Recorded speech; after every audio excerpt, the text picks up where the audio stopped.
My children soon will be gods. この狩りの始まりだ。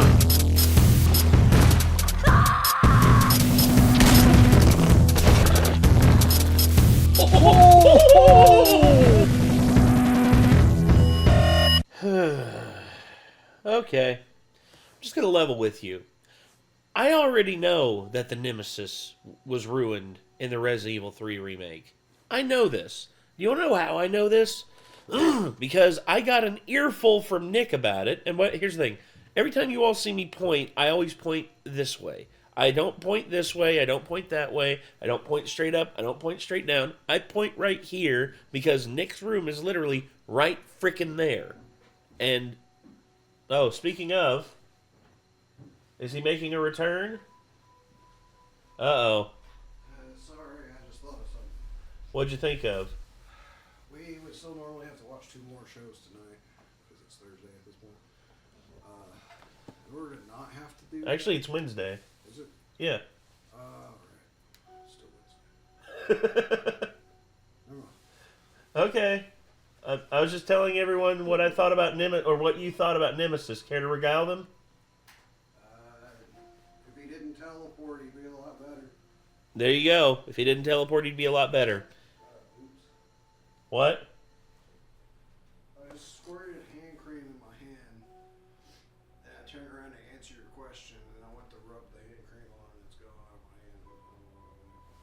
my hand. Uh-oh.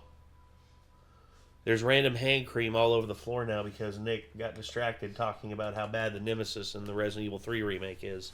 I don't see it on the floor anymore. Well, shit. I don't know either, dude. I'm sorry. Must have fallen across the room somewhere or something. Must have. Anyways, he sucked. Yeah, there you go. And not in the way that I'm like, yeah, Mr. X sucks because he punches you in the face. You know, like, no, Mr. X is cool. Yeah, Mr. X is cool, whereas Nemesis is terrible. If they had gone with one or the other, either he's scripted to show up at certain times, and he does so, and they have scripted him to go away so he could show up again, or if he was completely RNG. Yeah. One or the other. Yeah. Both. And it fucks him. Yeah. Anyway. Thank you, Nick. The game sucks. It was rushed, and I hope they redo it eventually and make it better.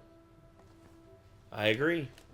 If they ever do a Resident Evil 3 director's cut and they go back and they fix the things that are broken, I think that the game will be seen as on equal terms with the Resident Evil 2 remake. At least that's how I feel. I know that there's a lot of people, there's some people out there who defend the Resident Evil 3 remake, and y'all are entitled to your opinion. You're wrong, but you are entitled to your opinion. But how, survival horror is... Survival horror in itself, you need great villains in order to truly...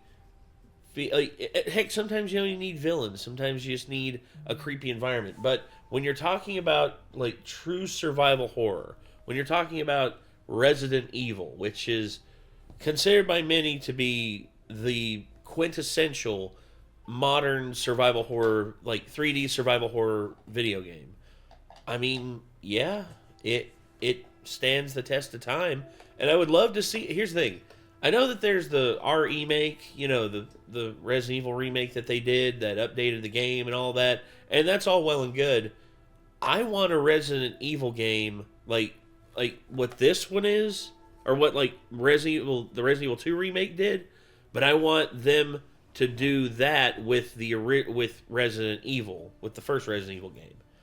I know the remake is great, and I love it, but I would really love to see it in the style that they have done with these new modern ones, because the Resident Evil 2 remake was amazing.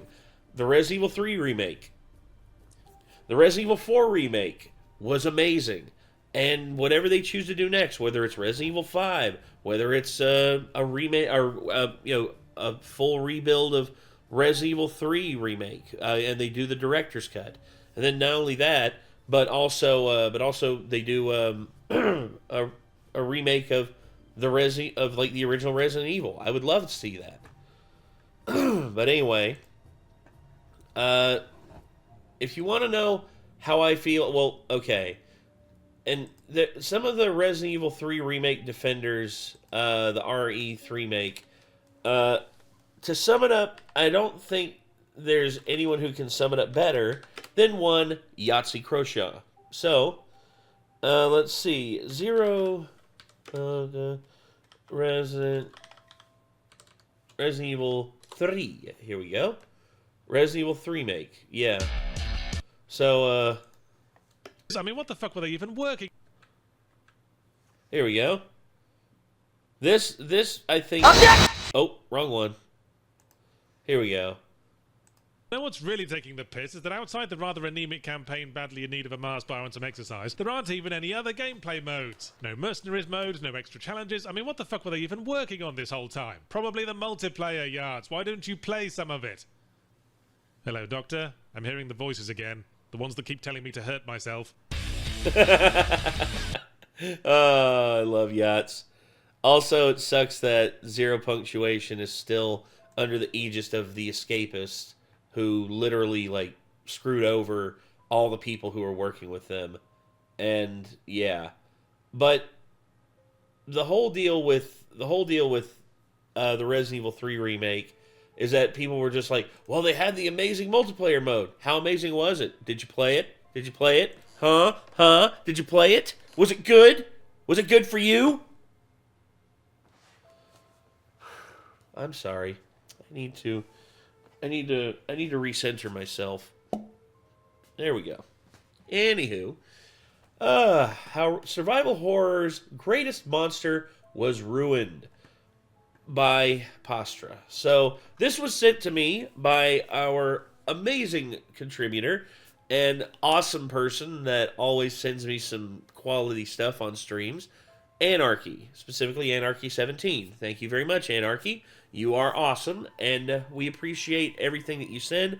And when you send us videos like this, I'm always down to react to it. Hell, you sent me that Jeff the Killer one, and my reaction to it was almost 3 hours long. Dude, I swear, like, you send long form videos for me to react to, and in all honesty, I don't mind it. It's fun. I enjoy hearing long diatribes about video games and like internet culture that I love. Specifically, Resident Evil 3, which I have very fond memories of. And then the Resident Evil 3 remake, which I don't have very fond memories of. Anywho, let's play. Yeah, you're right. Run! This is the Nemesis, one of the horror genre's most iconic monsters and easily my favorite. Having made his debut in Resident Evil 3 all the way back in 1999, Nemesis has become one of the main poster children for the Resident Evil series, as well as survival horror itself. And that is for a good reason. In my opinion, Nemesis is the greatest monster the entire subgenre has to offer. He's an imposing force who plays wonderfully into everything you would want from a horror game, bringing out the genre's best traits while also adding new ones of his own. Or at least that's what he used to be. He was. You see, in an attempt to modernize the Resident Evil series, Capcom saw fit to begin remaking its old titles, giving us brand new, polished versions of what those past games once were. And for the most part, these games are wonderful. Yes. The Resident Evil 2 remake is one of the best games the genre has to offer, and the new Resident Evil 4 remake sparked enough passion in me for the series again that I finally saw fit to make the video you're watching right now. These remakes, for the most part, are great additions to the series, which make the older entries more accessible and enjoyable for newer fans.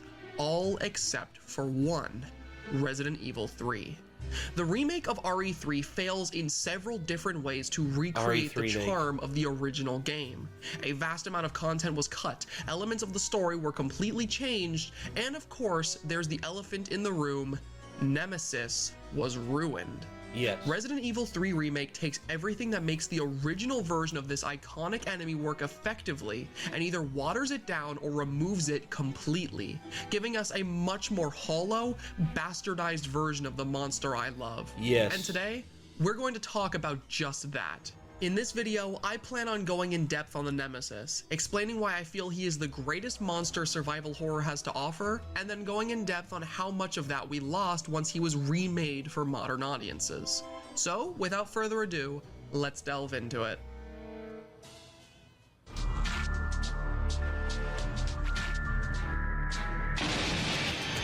Astra presents Resident Evil 3 Nemesis. So I feel like in order to properly explain why Nemesis is survival horror's greatest monster, you should first understand what survival horror is. There's a common misunderstanding from a lot of horror fans nowadays that all a game has to do to be considered survival horror is for there to be some kind of threat that can kill the player. While I understand where this misconception comes from, it does not properly define what survival horror actually is. Survival horror is defined by more action-oriented gameplay that focuses on resource management and puzzle solving, usually in a large Metroidvania-esque world that incentivizes exploration. Games like Resident Evil, Silent Hill, Evil Within, and Signalis are all great examples of what an actual survival horror game is. Yes. In this one, there's there's also the fact that they made Chris Redfield look like a deranged Ash Williams, I think is hilarious. Also, the first Silent Hill, not as memorable as the second one, but still very good. Evil Within, at first I didn't like it as much. Now that I've gotten older, I genuinely enjoyed it. And it shows that Shinji Mikami still knows how to do horror. And Signalis, I don't think I've played Signalis. I'll have to look into that. Survival horror games thrive off the previously mentioned elements, using the stress of your limited resources and the massive scale of their maps to create a uniquely terrifying experience. One where you are constantly questioning whether or not you should use what's at your disposal out of pure fear that it may be more useful to you later. One where every new area you find yourself in has you questioning what new horrors wait around every corner. And it's these elements which make survival horror my favorite kind of horror game to experience. The massive variety of choices you get through most of these games, as well as their style of map design, make it so that each playthrough often feels fresh and enjoyable. I also love the fact that he's going with the edgiest edge of edgy Leon S. Kennedy. Leon Edge Kennedy, I guess you could say. And then you got punk rock Ashley here. With each run becoming more optimized and efficient. And no game in the genre encapsulates my feelings for it quite like the original Resident Evil 3. Yep. While this original title wasn't perfect, it made additions to the survival horror genre which built upon its foundation and provided us with something new and really unique.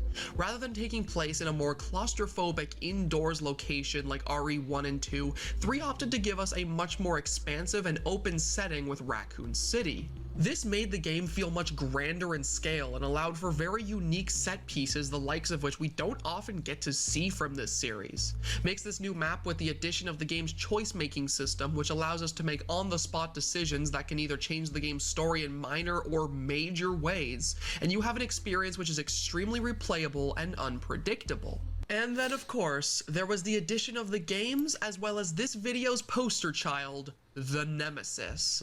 Now that you have a good grasp on both the survival horror genre as well as RE3's contributions to it, it's finally time we talk about Nemesis himself and how he complements both. To those of you who are unaware, Nemesis is a type of enemy which is commonly seen in the Resident Evil series known as a stalker enemy. True to their names, these enemies are large, imposing threats who are usually invincible and pursue the player through the game. Yeah, Tyrant, Mr. X, Nemesis, the Village Chief.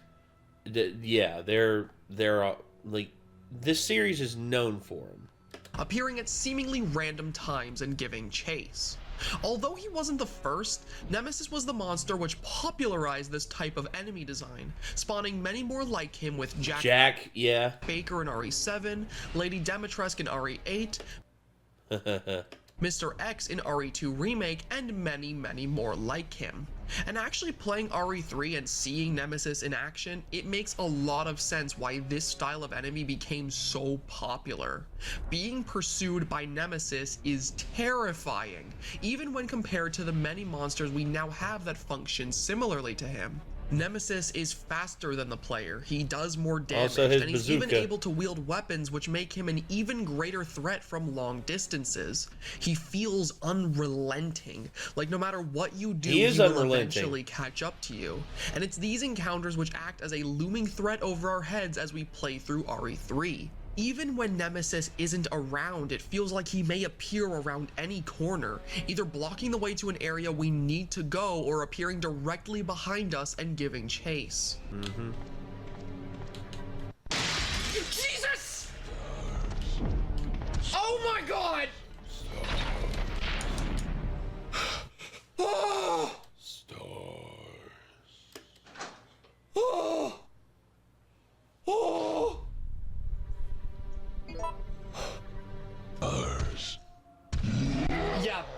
Yeah, you're right. Ah!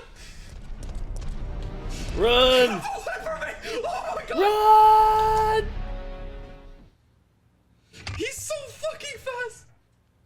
These moments before Nemesis appears to chase us are just as important as the chase themselves. It gives the game time to build up suspense, questioning when we will see him again and worrying if we'll have what it takes to get away. But more importantly, it gives us time to familiarize ourselves with the layout of each location he could possibly appear in. Yeah, and that's the thing, is like when you get familiar with that area and then he shows up, and then you have to rely on your knowledge and your memory of that area that you're in order to try and escape him. Dude, it's great gameplay design. You see, Nemesis is designed in such a way where his encounters only happen once the player has been given ample time to explore any given part of RE3's massive map.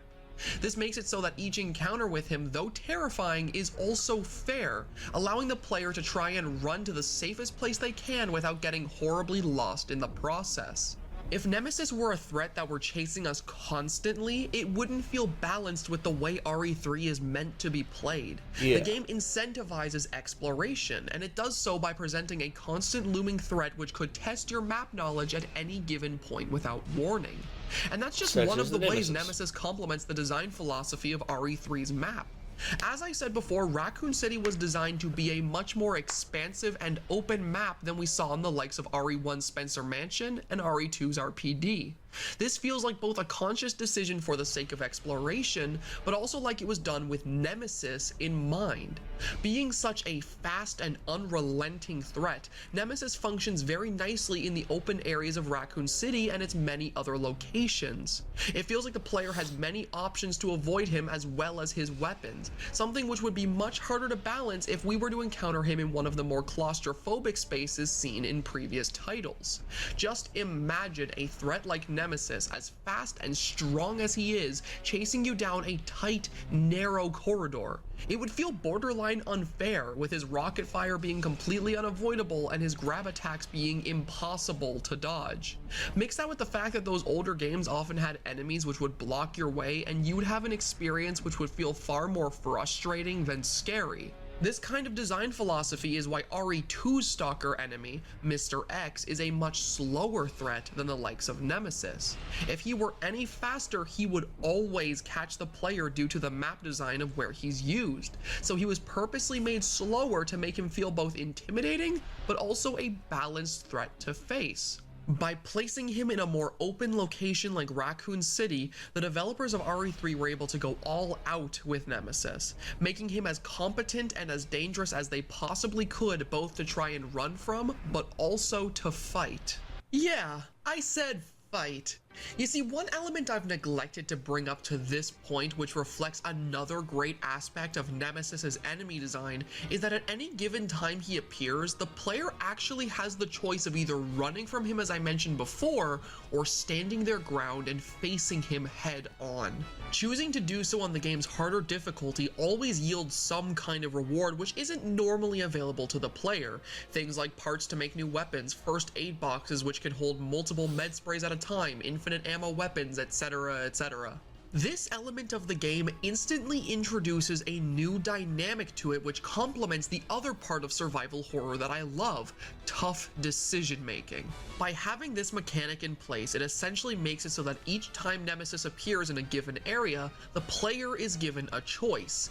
Either run from Nemesis to safety, conserving your ammo and health for future enemies and encounters, or fighting him, risking your valuable resources and potentially dying for loot which will be a massive help to you in the long run.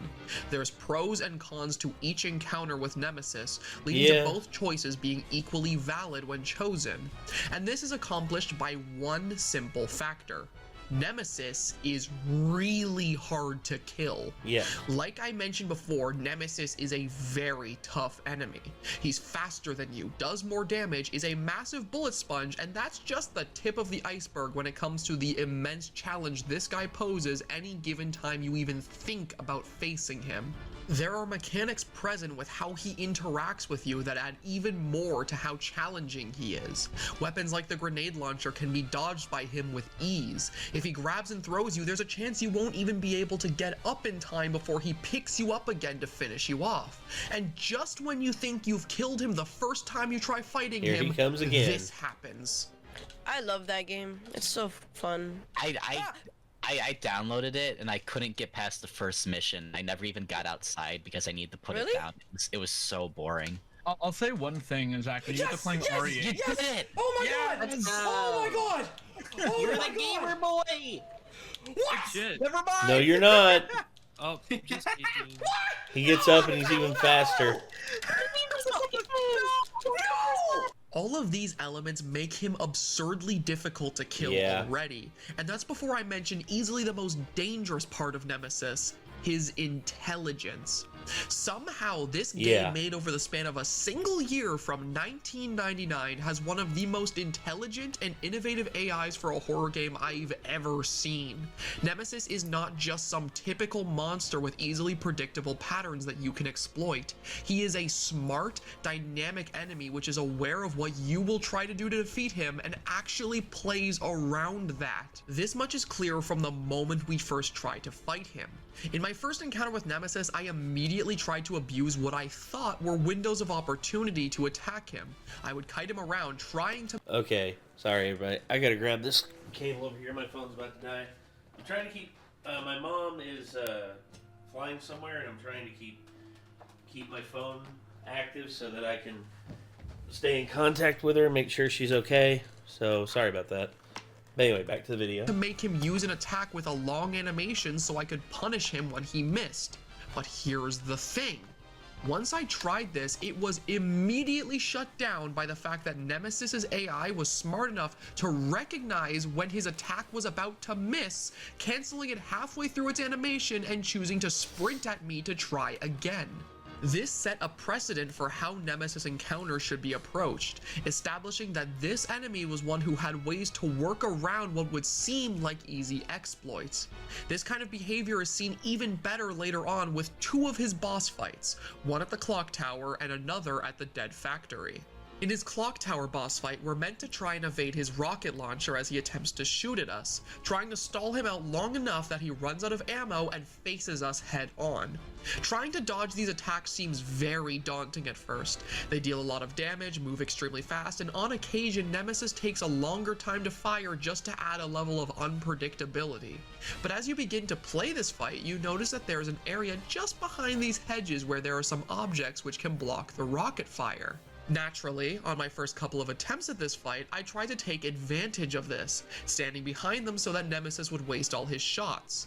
I should have learnt my lesson from the first encounter though, because that is not what happened at all. Instead, Nemesis's AI was able to recognize that I was standing in front of an object with collision, stopped firing his rocket launcher, and then proceeded to book it for me and attempt to attack me at melee range. Once I saw this and began to run away, he only then took aim again once I no longer had any form of cover to protect myself with. We see a similar scenario play out in his Dead Factory boss fight, where we attempt to take out Nemesis in a battle against the clock. In this fight, there are valves on the wall which can shoot out acid, dealing a massive amount of damage to him if he happens to be standing close to them when we fire. Once again, the player tries to take advantage of the environment, this time attempting to lure Nemesis over to deal easy damage with little ammo cost. And once again, Nemesis is aware of this and actively avoids falling into the player's trap.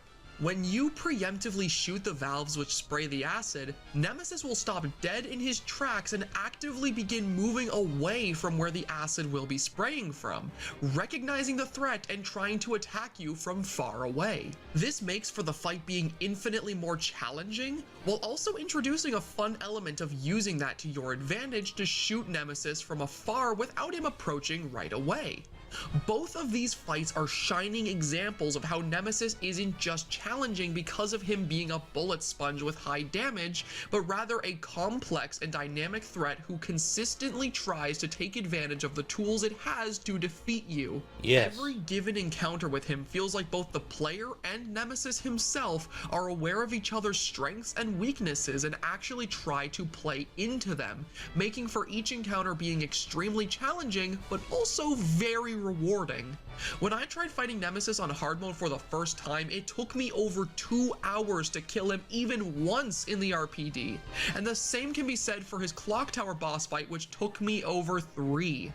Each encounter with him is ridiculously hard, but it never feels unfair either, with the aforementioned map design and tools we're given making it feel like defeating him is very plausible. I'm not even exaggerating when I say that all these different elements at play make Nemesis easily the hardest enemy I have ever tried to consistently beat in any game I've ever played. That's something. I mean, honestly, that's the whole deal with the Nemesis is just like his abilities are just mind-boggling, especially for a game made in 1999. That's insane to me. And that made 1999, and that AI is that intuitive. That's crazy, dude. Making him always threatening no matter how many times I play RE3, but also one of the most satisfying enemies to actually beat. Yes! Yes! Yes! Oh my god! This challenge is why the decision-making aspect of survival horror is so well represented with Nemesis. Sure, you can get some really good loot as a result of killing this guy, but the amount of work you have to put in to actually kill him may not even be worth it in the long run. Challenge aside, if you go into a Nemesis encounter poorly equipped and end up spending too many resources to kill him, you may end up in a very tough place for the future events in your playthrough. Just take a look at what happened to me in my hard mode playthrough after I killed him for the first time. I took him down using all my grenade launcher ammo, all my shotgun ammo, and I ended up using up all my healing items. This left me with nothing but my dinky little pistol for a very long time, which proved to be a massive issue once I started encountering large groups of zombies, zombie dogs, and drain demos, all of which I was extremely ill-equipped for. And if you thought that was the worst of it, the cherry on top happened right as Nemesis began pursuing me through Raccoon City, with my only escape route being through all those enemies that I neglected to kill due to me not having the resources to effectively do so. If you have what it takes to kill Nemesis and you have resources to spare, it is a very worthwhile venture to do so. However, if you end up spending too much in the process, your playthrough, at least for a little while, will become hell. And that is a major factor in how Nemesis perfectly complements the survival horror philosophy of forcing the player to make very hard decisions. The other way he does this is by perfectly playing into RE3's choice-making system that I mentioned earlier. The choice-making system was one that was introduced to make up for RE3's lack of multiple campaigns, giving the game a large amount of variety in each of your playthroughs with just the one story mode. Each time this mechanic comes into play, the game momentarily comes to a halt, with a problem being presented to you and the game providing two different ways it can be solved. Usually, the two choices provided have some pros and cons to them, allowing the player to find out for themselves which choices they want to go for as they go through the game several times. And nothing exemplifies this like the scenarios where Nemesis is utilized. Much like facing him in regular gameplay, the choice-making system provides multiple different ways of dealing with him that often give you the choice between a safer option and a riskier one with rewards. On top of this, we also see options which directly impact our encounters with Nemesis without even realizing it until those moments come to pass. 3 prime examples of how Nemesis complements the choice-making system can be seen at the cafe, at the clock tower, and at the cable car. The first 2 examples I mentioned function very similarly to how I described a regular Nemesis encounter, with there being an option which allows us to quickly evade Nemesis, and one which allows us to face him head-on for some kind of reward. Yeah. At the cafe, when we're spotted by him, we're given either the option of hiding in the sewers or hiding in the kitchen.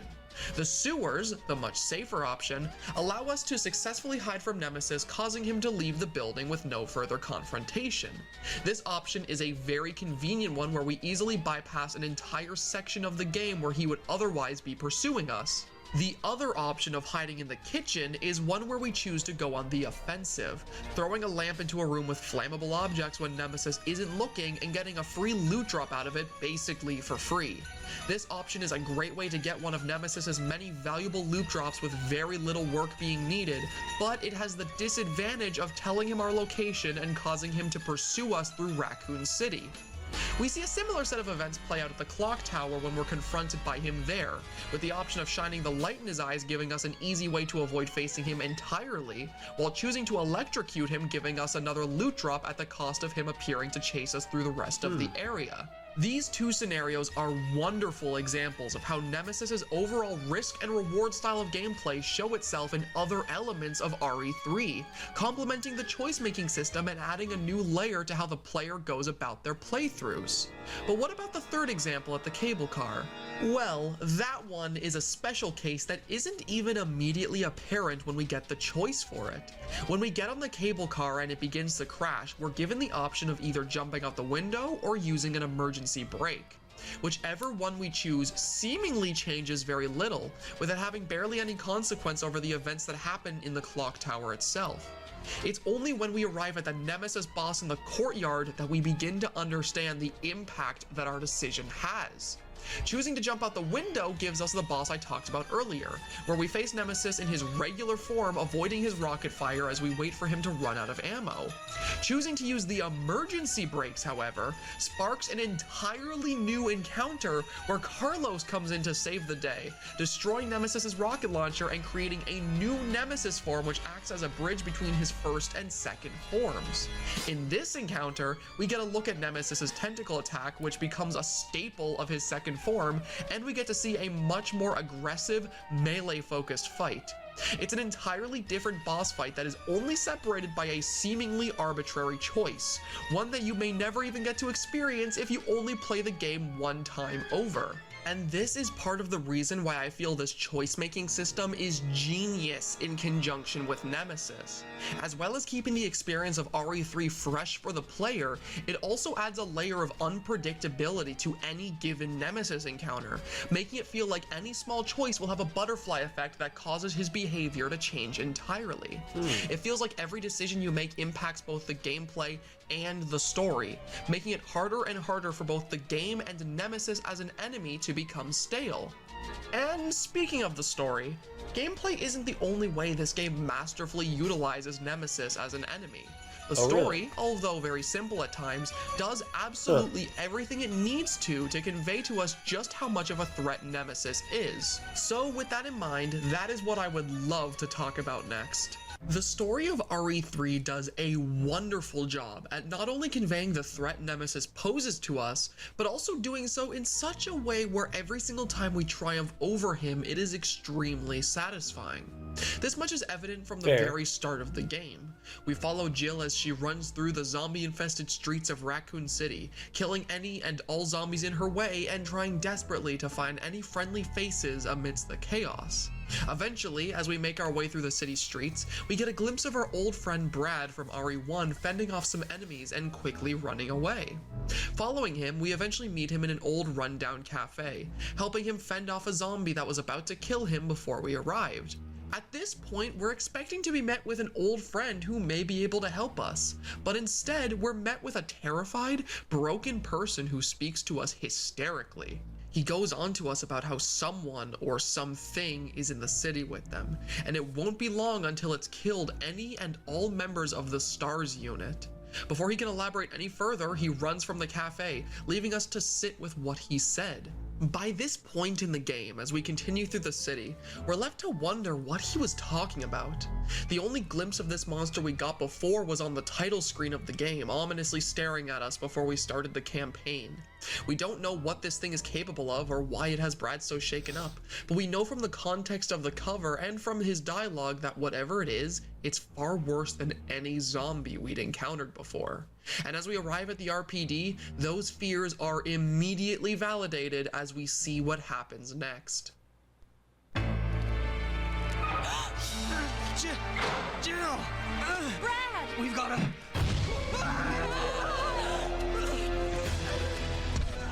Jill! Help!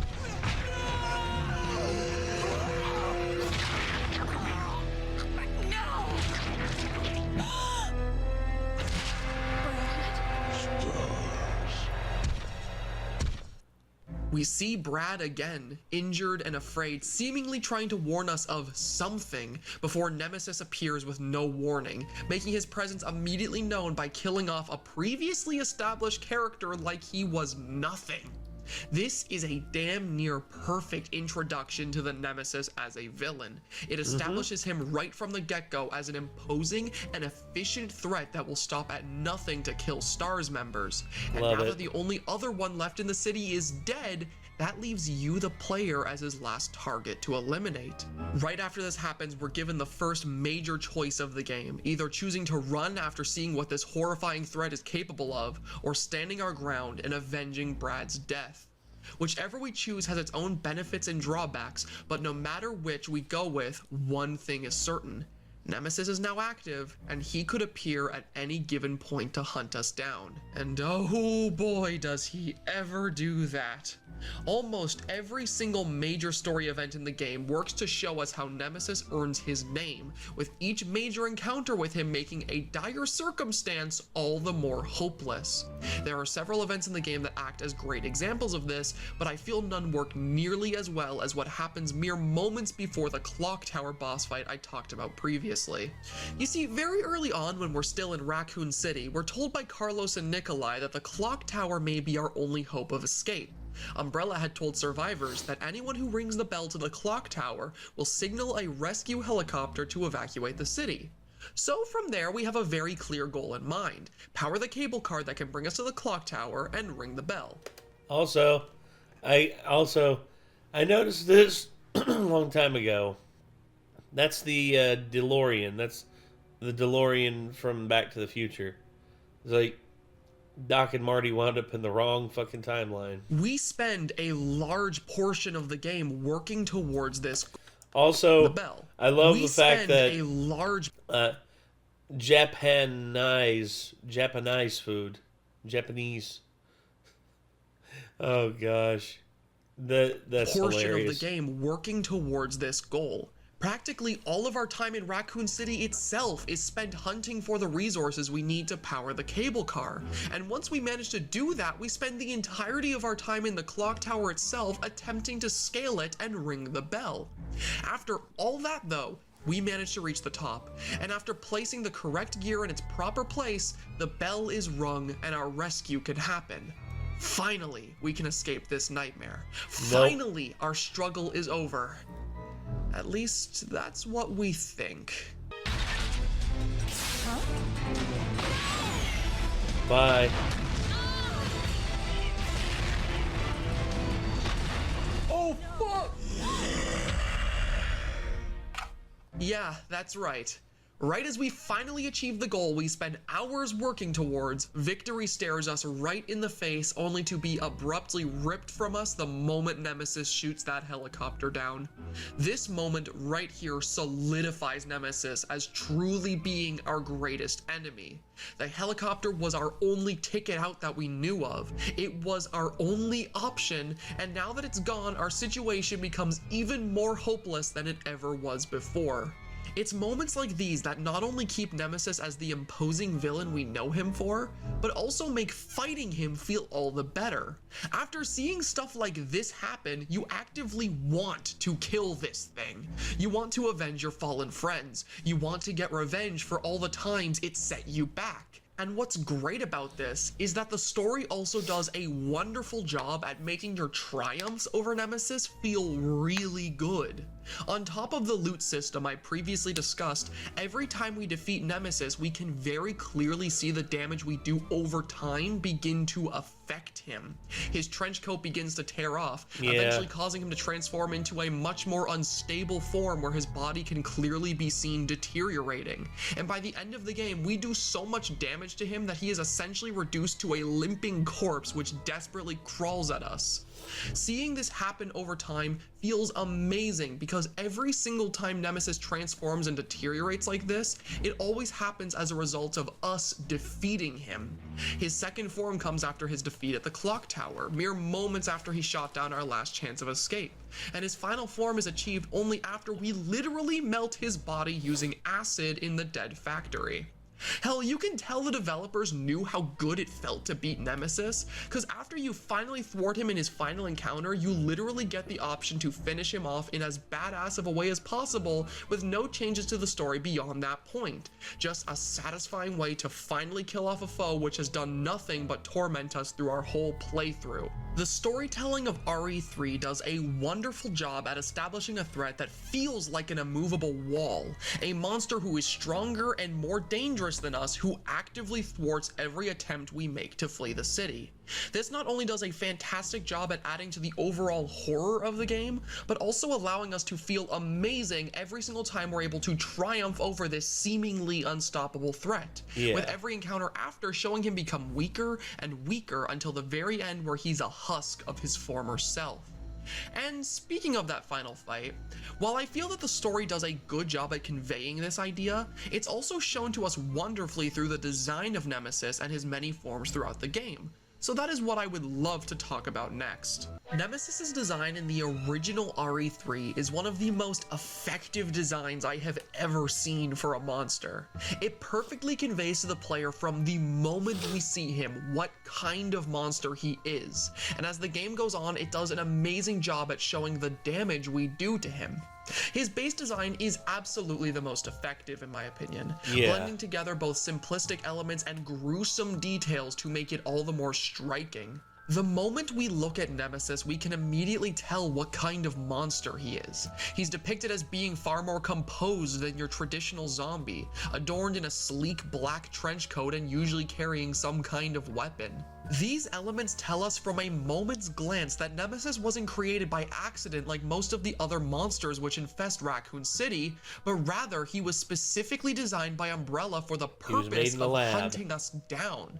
Even minor elements can be seen at play here to sell that idea better, like the stitching around his face clearly showing that somebody was working on this thing, or the strange tentacles which burst from his skin indicating that he was made through some other means than just the T-virus. Every element at play with Nemesis's appearance does a wonderful job at showing off an intelligent and intimidating bioweapon who is leagues above any other monsters we can expect to see in the game, making it very clear in our minds who the main antagonist is. Taking a look at his second form, it's interesting to see how many of the previously mentioned elements are still at play, but are now being used to convey something very different. Second form Nemesis is much more damaged and unstable than his first form counterpart, and it's interesting to see how that's been shown to us through the design without too much being changed for him to still be recognizable. Gone is his iconic trench coat, allowing us to take in all the grisly details of Nemesis's body. More of the tentacles that were originally seen around the neck and hands can be seen bursting from his body all over, giving the sense that whatever parasite is infecting this thing is attempting to protect its host. I love this design a lot because it still looks like the Nemesis we know and love, having almost all of his iconic features, but it still feels distinct and new. It does a fantastic job at showing the damage we do to him over the course of the game, with even little details like the fact that he no longer wields weapons or the fact that he now walks with a limp selling this idea even better.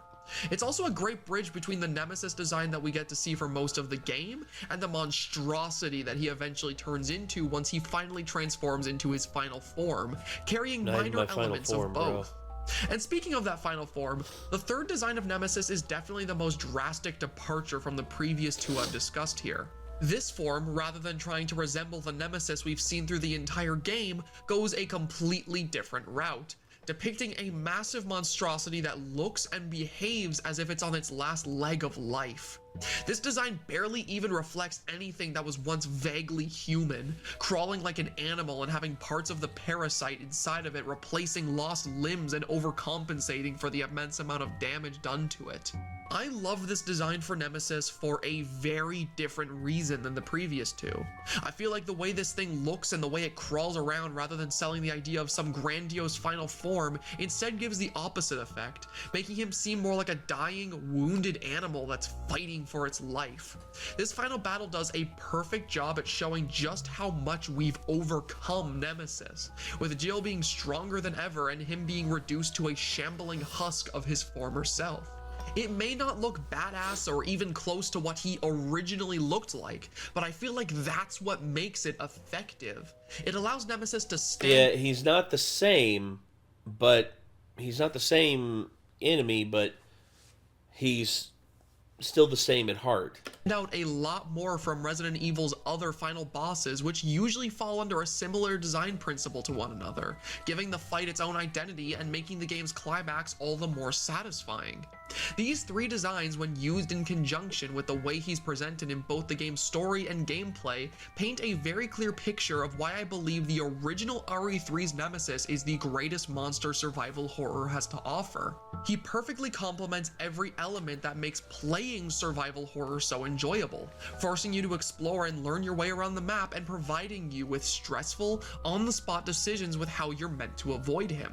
The story builds him up to be a truly horrifying threat, both making every encounter with him feel more intimidating than the last, but also making it so that every victory feels truly earned and rewarding. His design sells this idea even more, with his base design selling the idea of a competent and intelligent threat at a moment's glance, and his other two designs clearly showcasing the severe damage we do to him over the game's campaign. It's clear to see from playing RE3 that a lot of love went into Nemesis, with it feeling like the developers put their all into creating one of the most effective and terrifying monsters they could, one who was worthy of having his name on the title of the game. And my god, did they ever succeed at that. So now let's see how they somehow fucked him up. Oh yeah, the part of the video where Postura gets angry. Me too, bud. Me too.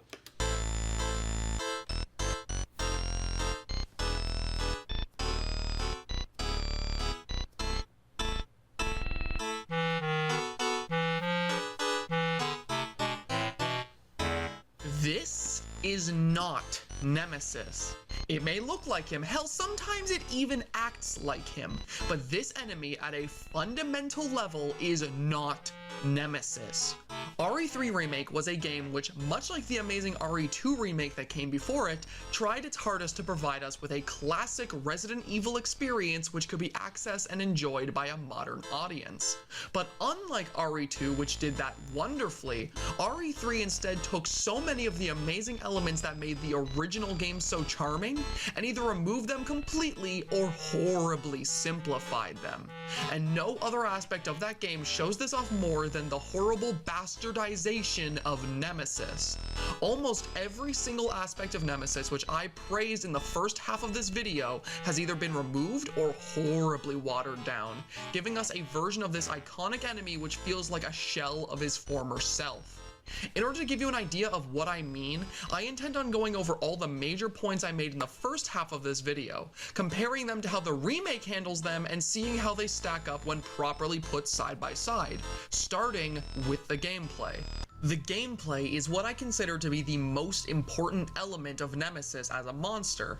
The entire appeal of him to me is the terrifying feeling of being pursued by a relentless threat that can appear at any given time, one that is extremely intelligent and dangerous. The original game does this idea amazingly, giving us a threat with an AI that felt very ahead of its time as well as being extremely fast and dealing a lot of damage. Pair this with how he forced the player into stressful decision-making scenarios and how he changed over the course of the game, and you had a very memorable enemy who remained scary no matter how many times you replayed the original RE3. Taking a look at how the remake handles this, it is immediately apparent from the game's opening 15 minutes that there has been something fundamentally changed about how Nemesis is used in this game.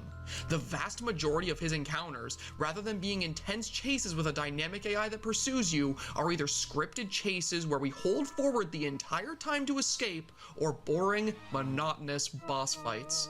The original intense encounters that made up almost all of Nemesis's screen time have effectively been sidelined by what I consider glorified cutscenes. Holding forward is the only thing you need to do in the vast majority of these chases, with the game effectively playing itself and allowing Jill to do whatever she needs to do while you sit back and watch. And if the scripted encounters don't play out like that, then we get other examples like these RE6 style quick time events where we hold down a random button we're shown or mash the attack key to give us the illusion that we're actually running from and or fighting Nemesis. And speaking of fighting Nemesis, the boss fights I mentioned which take up the other majority of his screen time are also extremely lackluster. Admittedly, the first proper boss fight with him is actually pretty damn fun.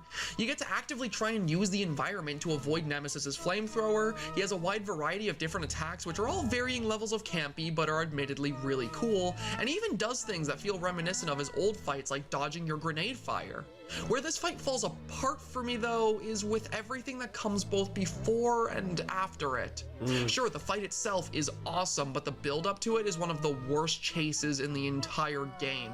You go through a burning building with Nemesis not even chasing you for the first half of it, and once he actually shows up on scene and begins to properly pursue you, this is how it plays out. Also, by the way, intense chase scene, by the way.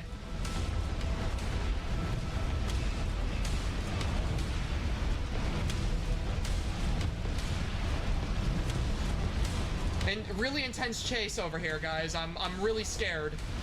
And just when you think this poorly paced, slow chase can't get any worse, right in the middle of it, between where the chase ends and the boss fight begins, you find a room with a typewriter and a note. Like, look, okay, I get it. On harder difficulties, the autosave feature doesn't work, so having a typewriter here makes enough sense. But I feel like there was a much better way to go about this that doesn't ruin the pacing of this entire sequence. Like, I'm supposed to feel like I'm being chased by this guy in a giant burning building, and right smack dab in the middle of what's supposed to feel like a super high stakes encounter, I'm given a safe room to stand around in and a note to slowly read. It just feels like the pacing of this is horribly off, and it killed what little tension this chase even had. Actually, looking at the other boss fights this game has to offer, somehow they get significantly worse than any praise I could have given the first flamethrower encounter. His second boss fight with his dog form, which we will talk more about later, is one of the most poorly designed, tedious bosses I have ever seen in the entire Resident Evil series. The entire fight is built around the idea of dodging around him, baiting his extremely slow, choreographed attacks while waiting for him to eventually start running around on the walls so we can shoot him down using the mine rounds we're provided. Not only is this cycle extremely boring to actually play, but the fight itself is very poorly designed. It entirely hinges on us using a new ammo type, which is only provided to us for this very specific boss fight. And not only that, but the ammo is given to us for a weapon that a player may not even find in the area leading up to this fight. Sure, the office you need to go to in the sewers is pretty straightforward to find, but that doesn't change the fact that some players may go through that entire area without even finding the grenade launcher, leading to this fight being significantly harder and a lot more confusing. This style of game design to me makes absolutely no sense with the way that the RE series is meant to be played. If a fight like this relies so heavily on one specific weapon that it repurposes a version of its ammo to be used for this fight and this fight only, then that weapon should be mandatory to continue, not an optional one that can easily be missed on someone's first time playthrough. Preferably though, there should never be a fight in these games that rely on only one of your tools to be understood and defeated. This fight is possible without the grenade launcher, but it's so much harder and more annoying that I wouldn't be surprised if someone genuinely believed it was impossible. While trying to collect footage for this very example, I literally couldn't beat the boss before running out of ammo. He's that durable without mine rounds. And even when you do have the weapon you need for this fight, it's still a drag to get through because it essentially requires you to wait for him to do the same thing over and over again before you start attacking to try and get the maximum value out of your resources. This fight overall is absolutely terrible and shows a very bad turning point in the game's quality, setting a very bad precedent for what was to come after. Hopefully, I thought, the next fight wouldn't be nearly as bad. Oh my fucking god, it's the same fight again. Yep. Yeah, for some reason the developers loved that dog boss fight so much that they decided we needed to fight it twice. This time with the fun new addition of Nemesis having ads and Carlos screaming in our ear the entire time. This fight is somehow even worse than the first dog Nemesis encounter, with the extra addition of the zombies adding nothing but extreme frustration to all my attempts. What happened to me time and time again while trying to beat this fight was that while I was focused on shooting, you know, the boss, one of them would sneak up on me and end up biting me from behind because the way the camera works in this game makes it so you literally can't see them coming. Now, you may point out that I should try to kill the zombies before going to attack the boss, which is what you'd assume to be the right choice, but the thing is that these zombies constantly respawn, meaning that it isn't worth it to bother unless you want to run out of ammo before the fight ends. What this essentially leads to is this fight playing out exactly like the previous one, with you running around the edge of the arena trying to avoid Nemesis's attacks while also kiting zombies until eventually he decides to run on the walls again so you can shoot him off, this time with big red buttons you shoot rather than mine rounds. It's tedious, it's annoying, and it's somehow even worse than the previous fight. Moving on, we finally arrive at the final boss, which for the most part really isn't that bad. Sure, it's very different from the original and feels a lot less unique, but mechanically speaking, it's not that bad. Avoiding the attacks is easy enough, and shooting at the bulbs to stun him so that you can power up the giant electric cannon is decently fun. That is until you decide to do this shit on Inferno mode. Okay, I get it. Really, I do. Inferno mode is supposed to be hard. It's meant to be the hardest difficulty the game has to offer, so naturally it makes sense that the final boss would be very challenging. But this goes way too far and just ends up feeling frustratingly unfair.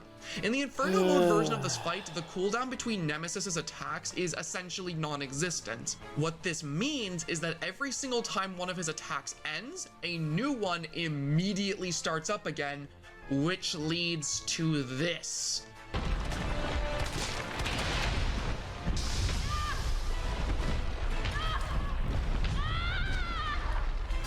You are dead.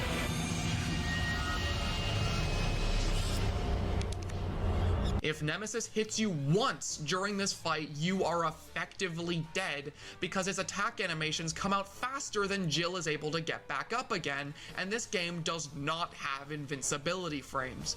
This essentially means that if you want to beat this fight on Inferno mode, you either have to do it completely hitless or you need to get really lucky.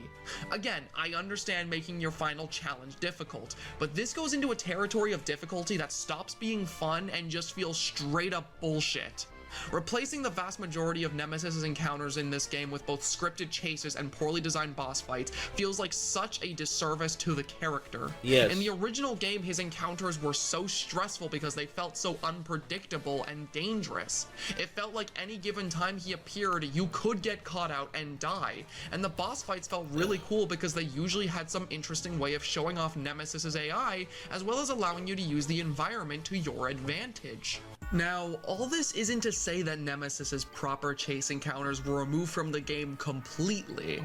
While these scripted boss fights and chases do take up the vast majority of his screen time, there are a couple moments in the game where he does pursue in a similar fashion to the original. And to the game's credit, these encounters on a first-time playthrough absolutely do hit the mark of making Nemesis feel intimidating.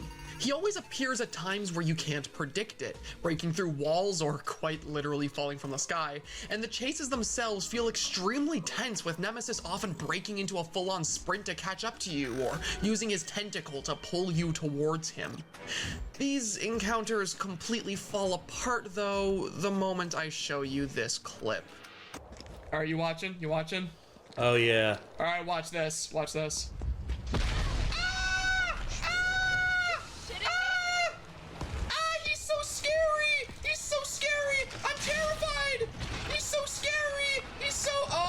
Oh, okay. Bye. Yep. Yeah, you saw that right. Nemesis, the main enemy of the game, the one who I praised earlier for being one of the hardest enemies to kill in any game I've played, just went down to a single grenade. In the remake, on both the standard and hardcore difficulties, Nemesis will always be defeated by either a single grenade or being hit by a flammable barrel. This completely ruined this version of Nemesis for me. By having him be this easy to kill, it essentially makes all the scare factor from his chase feel more like smoke and mirrors than a genuine threat. The entire point of Nemesis's encounters in the original game was to provide the player with a difficult choice for getting away from him, either running away to safety or choosing to fight him for potential rewards. That system worked as well as it did because Nemesis was an extremely difficult threat to kill. In this game, he's a complete pushover. He's a joke. Meaning that any given time he shows up, assuming you have a grenade on you, you have no reason not to kill him. In my later playthroughs of this game, anytime Nemesis showed up, I saw him more as a glorified pinata than an actual threat. An easy way to get myself some much needed pistol upgrades or shotgun shells. Wow, what a reward for besting the Nemesis. 6 shotgun shells. I hate this game. Oh, and just when you thought that the decision-making aspect of facing Nemesis couldn't be any more watered down than it already was, the whole choice-making mechanic that was in the original RE3 just straight up doesn't exist in this one. Non-existent. Instead, everything always plays out the exact same way every single time with no variation. So that level of unpredictability which came from that mechanic is completely gone. For the few times that Nemesis actually pursues you like he did in the original game, he is a massive joke who goes down with ease, giving you little in the ways of rewards and having next to no variation in how these events happen. And when these encounters aren't in play, they've been replaced by either glorified cutscenes which are being presented as if they were chases, and boss fights which for the most part have one or many glaring issues with them. To say that this game turned Nemesis into a pushover compared to what he used to be is a massive understatement. Yeah. They took everything that made him an appealing enemy from both a gameplay and horror perspective and either simplified it to the point where it's unrecognizable or removed it completely. Boy howdy, when you rush video games, isn't it amazing the stuff that you're just willing to just leave behind? You know, making the Nemesis a compelling villain that is unrelenting, and also we need to make this easier for people. So we're just gonna make Nemesis super easy to kill. Just toss a grenade at him. Leading to a much more empty and boring experience. And speaking of Nemesis being a pushover, I feel like that segues itself perfectly into our next section. the story. So let's take a look at that. The original RE3 did an excellent job at building up the threat Nemesis posed by using both suspense and the context of Jill's situation to its advantage. It teased its villain to us on the title screen, opting to choose a slow burn approach, allowing us to wander through the streets knowing that at some point he would appear to hunt us down. And when he finally did, it was absolutely terrifying for 3 key reasons. Firstly, this first scene with Nemesis happens out of nowhere, establishing a precedent that he could appear at any given time without warning. Secondly, it showed his efficiency, with him literally being introduced, killing someone within mere seconds of his arrival. And finally, it presented the threat he posed to us, with the person he killed being the only other STARS member left, leaving us as his only target. The original game with Nemesis's introduction and continued use in the story presented him as an extremely efficient and competent threat, one which we would have to overcome despite the massive odds against us, and one which we would face for the entire game. Looking now at how RE3 Remake handles this, it becomes apparent from literally the first 5 minutes of the game that this same— I'm about to bust. Uh-oh. Broken again. Bust. Sorry about that, everybody. My notifications for my stream are broken. Apparently the one from... What? Whoa. Hold on. Hold the phone. Sorry, everybody. I just had to post that real quick. I had to tell Nick and a few other people that I knew about it. Michelle Trachtenberg from Buffy the Vampire Slayer, Harriet the Spy. She passed away today, and she was only 39. Whew, man. That to me, I don't know, that hurts. For her to be so young, for her to go out like that sucks. But anywho, I guess let's go ahead and get back into this. Here we go. Same level of care was not taken when writing this version of the character. He literally appears within those first 5 minutes, giving us no time to breathe and having no sense of build-up or suspense leading to his reveal. And as well as that, this opening sequence sets up the exact opposite precedent that his first appearance in the original did. This version of Nemesis is an incompetent joke. In this first encounter where we get to see him active, we see him slowly chase Jill down the hall of her apartment complex only to be immediately stopped by a bookshelf that she throws in front of the door. Never mind the fact that he was clearly shown to break through the wall, now a bookshelf is enough to stop him. And I know what you're gonna say. We've seen this kind of stuff done in the previous games before. Mr. X could be seen breaking through walls in RE2 and stuff stops him just as easily, and you don't see me complaining about that. But here's the thing. Those instances where Mr. X is stopped by things like doors or objects in his way are always, and I mean always, within the confines of gameplay. It's unrealistic to expect him to be able to break through things every single time he gets the opportunity. But once we see how he's presented in the cutscenes, it's always consistent. He breaks through walls multiple times to cut people off, and he literally pries the doors open to an elevator at one point. During scripted events, Mr. X is just as competent as we'd expect. This sequence with Nemesis is one such scripted event, so him being completely stopped by a bookshelf is just odd. Now, this could easily be seen as me just being overly nitpicky, and if this were the only instance of this, I would absolutely agree with you that I'm being way too harsh. But here's the thing. This is just one minor example of what you will quickly realize is a major issue with this game. Not too long after this example, we leave the complex, running through the city until eventually we see Nemesis again.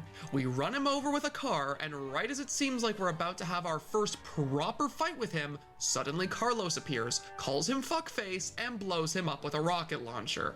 About 15 minutes into the game, and so far we have stopped Nemesis with a bookshelf, run him over, called him fuckface, and blown him up. All before he's even killed anyone, or we've even had the opportunity to interact with him outside of poorly done scripted chases or RE6 style quick time events. This game completely and utterly humiliates Nemesis every single opportunity it gets. Characters constantly insult him and throw him around. Every time he can kill Jill, he just chooses not to. And the only two people we actually see him kill are Mikhail on the train, who blows himself up before he can even secure the kill, and Tyrell, who he literally kills in the final area of the game. If you're wondering what happens to Brad since the opening is different, by the way, instead of dying at the hands of Nemesis like you'd expect, he just dies off screen to some generic zombies. And that only happens after he describes Nemesis in what is probably the most nonchalant manner someone in his situation could. Jill? Over here! Brad! You okay? What was that thing? Damned if I know. But right now it's got a hard-on for the only two stars left in town. You and me. I'm not sticking around. Just look around you. The longer we wait, the more screwed we are. Like, this thing is a bioweapon specifically designed to murder you, and you're talking about it like some regular-ass zombie. Not even the people he's trying to kill are scared of Nemesis, and honestly, with the way he acts when he catches up to them, it's no wonder why.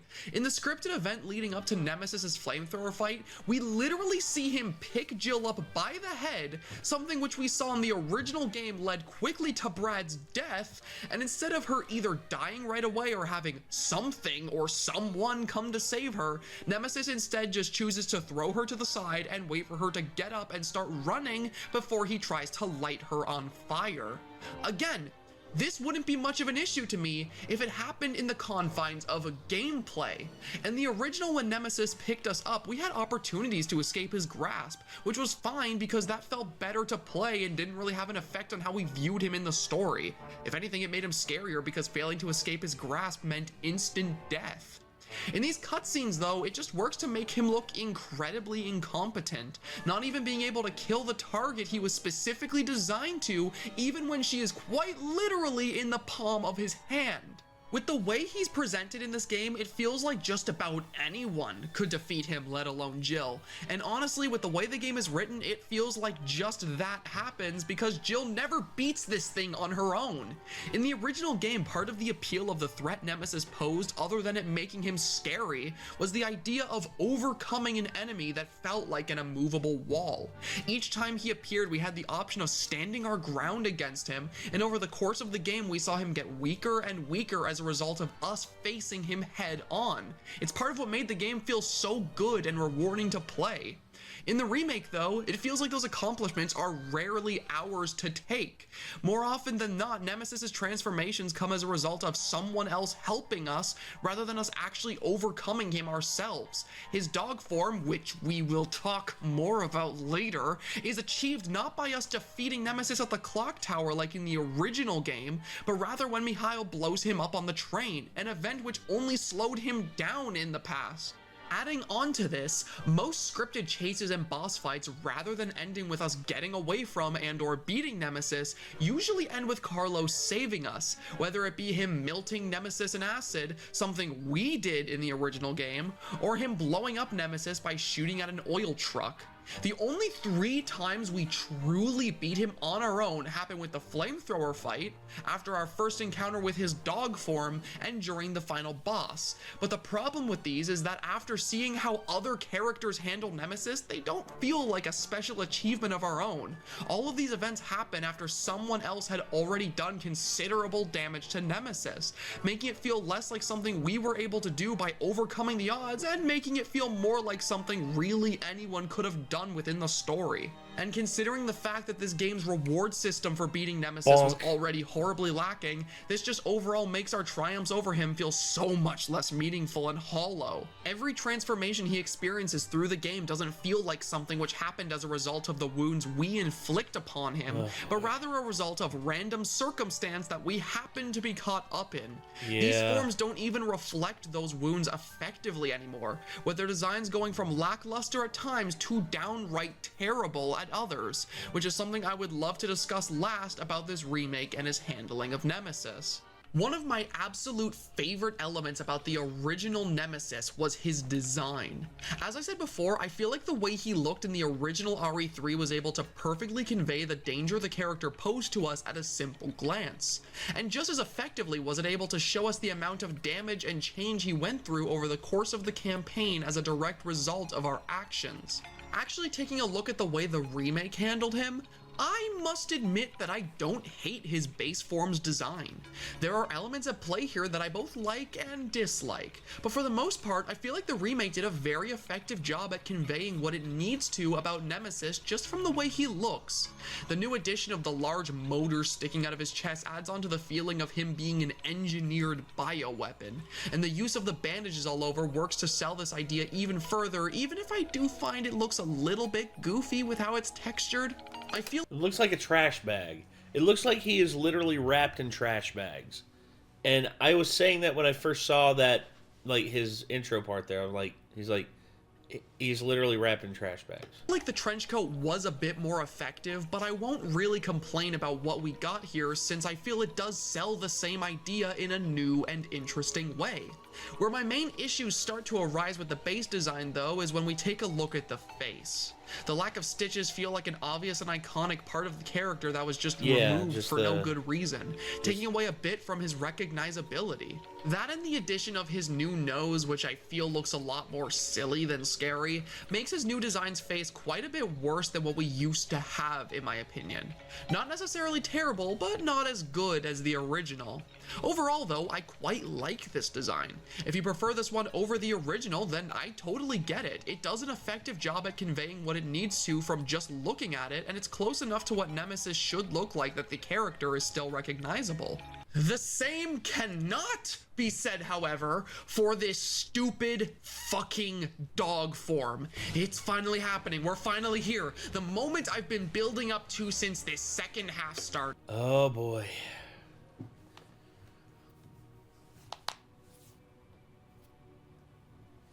Tear into him, my dude.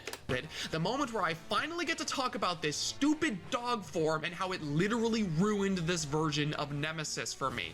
This is not Nemesis. It does not look like him. It does not act like him. Hell, it isn't even treated like him anymore. By the time Nemesis transforms into this thing, he's straight up removed from the game and replaced with a brand new inferior monster. And that's not to say this design doesn't look cool, because you know what? No matter how much I hate it, I will give it props. It does look pretty great. But the problem is that something looking cool doesn't necessarily mean it's a good design in the context that it's being used in. Sure, this thing looks pretty cool, but it is a terrible design for Nemesis. In the original game, Nemesis's second form was designed to both show off the damage that was done to him over the course of the campaign, while also keeping intact the elements that made him look like Nemesis. He maintains his humanoid form, with the major differences being the lack of his trench coat and the addition of his tentacles now covering his body. Looking at this design side by side with the original appearance, the differences are immediately apparent, but you can still clearly tell they are the same character. The same can't be said. No, like the too broad of a difference here.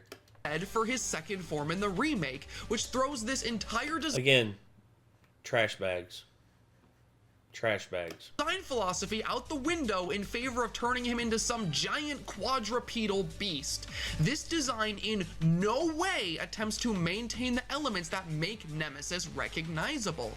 If I were to show somebody who had seen the original Nemesis design this one without any further context, they wouldn't be able to tell that these two are the same monster. He has changed that drastically. And I know you could make the argument that the same change is seen in the original between his second and last form, but that was gradual. You saw him get ripped to pieces, piece by piece. There's two major differences here. First of all, that design appears in the final battle of the original game, only being seen right before the ending cutscene. We spend the entirety of the game before that seeing Nemesis exactly as we know him. Compare that to the remake, which has Nemesis transform into this halfway through the game, and you can start to see where my problems lie.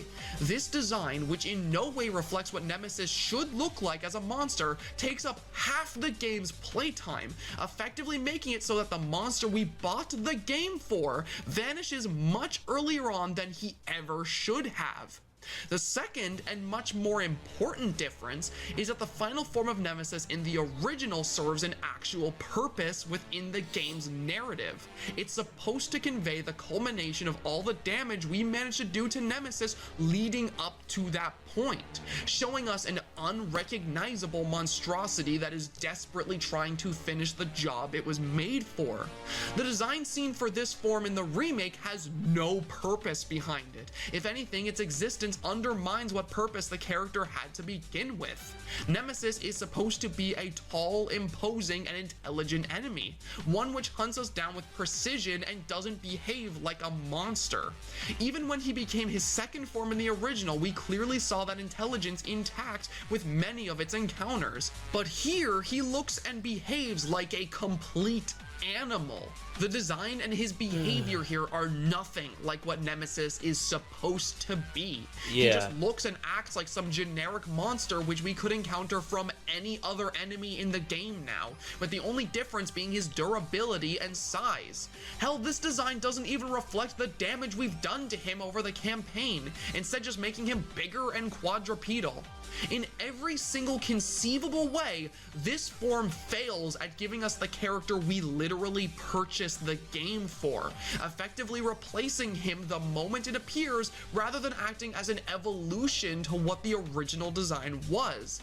It's the main thing that I despise about this version of the character, and I will stand by that.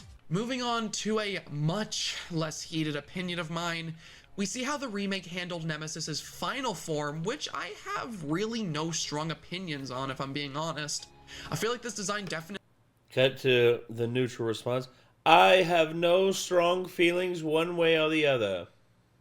Looks good. Graphically, it's beautiful even.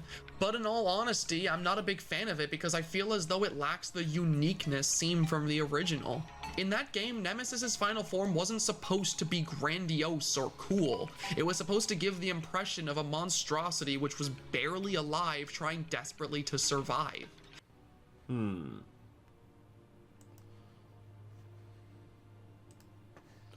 Hold on.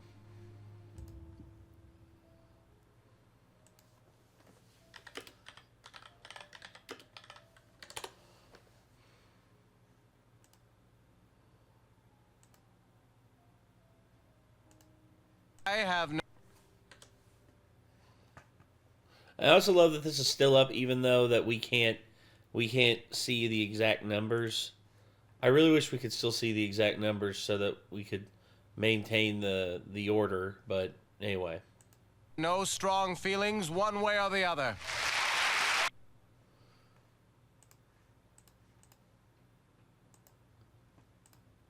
We see its vaguely humanoid shape now being overburdened by the parasite, which is now trying its hardest to protect its host as it limps towards us. It made for a very unique fight and a very satisfying end to the original game. In the remake, while I feel this fight definitely looks very cool, it lacks the same substance that made the original game's final fight feel special. This one falls much more into the generic trope of RE's final bosses turning into giant blobs, something we've seen done to death time and time again by previous entries. It's definitely a cool looking spectacle, but it's nothing really memorable to me. And I feel like that in general sums up how I feel about Nemesis's design in the remake. At its best, it's an effective design that I'm not nearly as fond of, and at its worst, it's something I actively despise, which I feel ruins the character it's meant to represent. And I feel that this sentiment applies to much more about this remake's version of the character than just his design. The RE3 remake tried to give modern audiences a new version of the Nemesis and a much more accessible game than what the original is now. But in trying to do so, they failed to properly recapture any of the elements which actually made him work. His once terrifying and complex encounters have been watered down to the point where they're barely even there anymore, with what little there is left failing to deliver in the same way the original was capable. The story follows a similar suit, with it making Nemesis seem like an extremely incompetent threat who is constantly thwarted by any and everyone he encounters, making our victories over him feel less like a grand achievement and more like something anybody else could have done. Mix those elements together with a design that poorly reflects the storytelling and characterization of Nemesis, and you have a much more hollow recreation of what I consider to be survival horror's greatest monster. If you enjoy the RE3 remake, then all power to you. Despite my opinions, I still don't necessarily feel like this game is all that bad. I just feel like it's a very poor remake of what the original had to offer. And that's something that will always bother me because nowadays it feels like these Resident Evil remakes are being treated more as replacements for those originals rather than just new ways to experience them. After this game came out, its version of Nemesis has been used in everything related to him, with crossovers in other games and promotional material acting as proof of that. This has bothered me a lot because it feels like the Nemesis that most modern audiences are being exposed to now is a much worse version of what he used to be. The reason I made this video is because I don't want it to be that way. I want people to see just how great of an enemy the original Nemesis is so that we don't forget this version existed in favor of an inferior copy. And I really hope that by posting this video, I was able to do just that. If you made it to the end of this huge video, then genuinely thank you so much for watching. It would mean the world to me if you could subscribe, as this video took a lot of time to make, and I have some massive projects like this one coming in the future that I would love to see you there for. This video was a ton of fun to make, and I hope to see you there for whatever my next project ends up being. Anyway though, that'll be all from me for now. Goodbye for now. All right. So, the good things about RE3 remake. The beginning, the graphical fidelity. Raccoon City at the start looked pretty all right, and Jill was really fucking hot. Well, yeah. I mean, Jill is attractive. Yes. Really want Capcom to go back and do a director's cut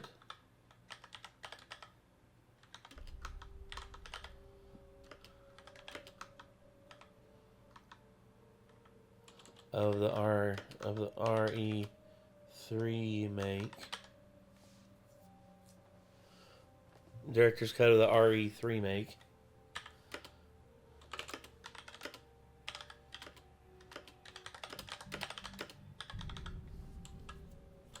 And fix a lot of the issues.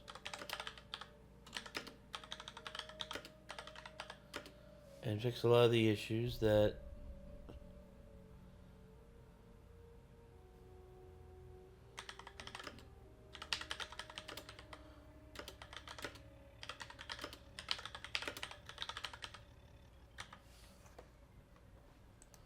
there we go.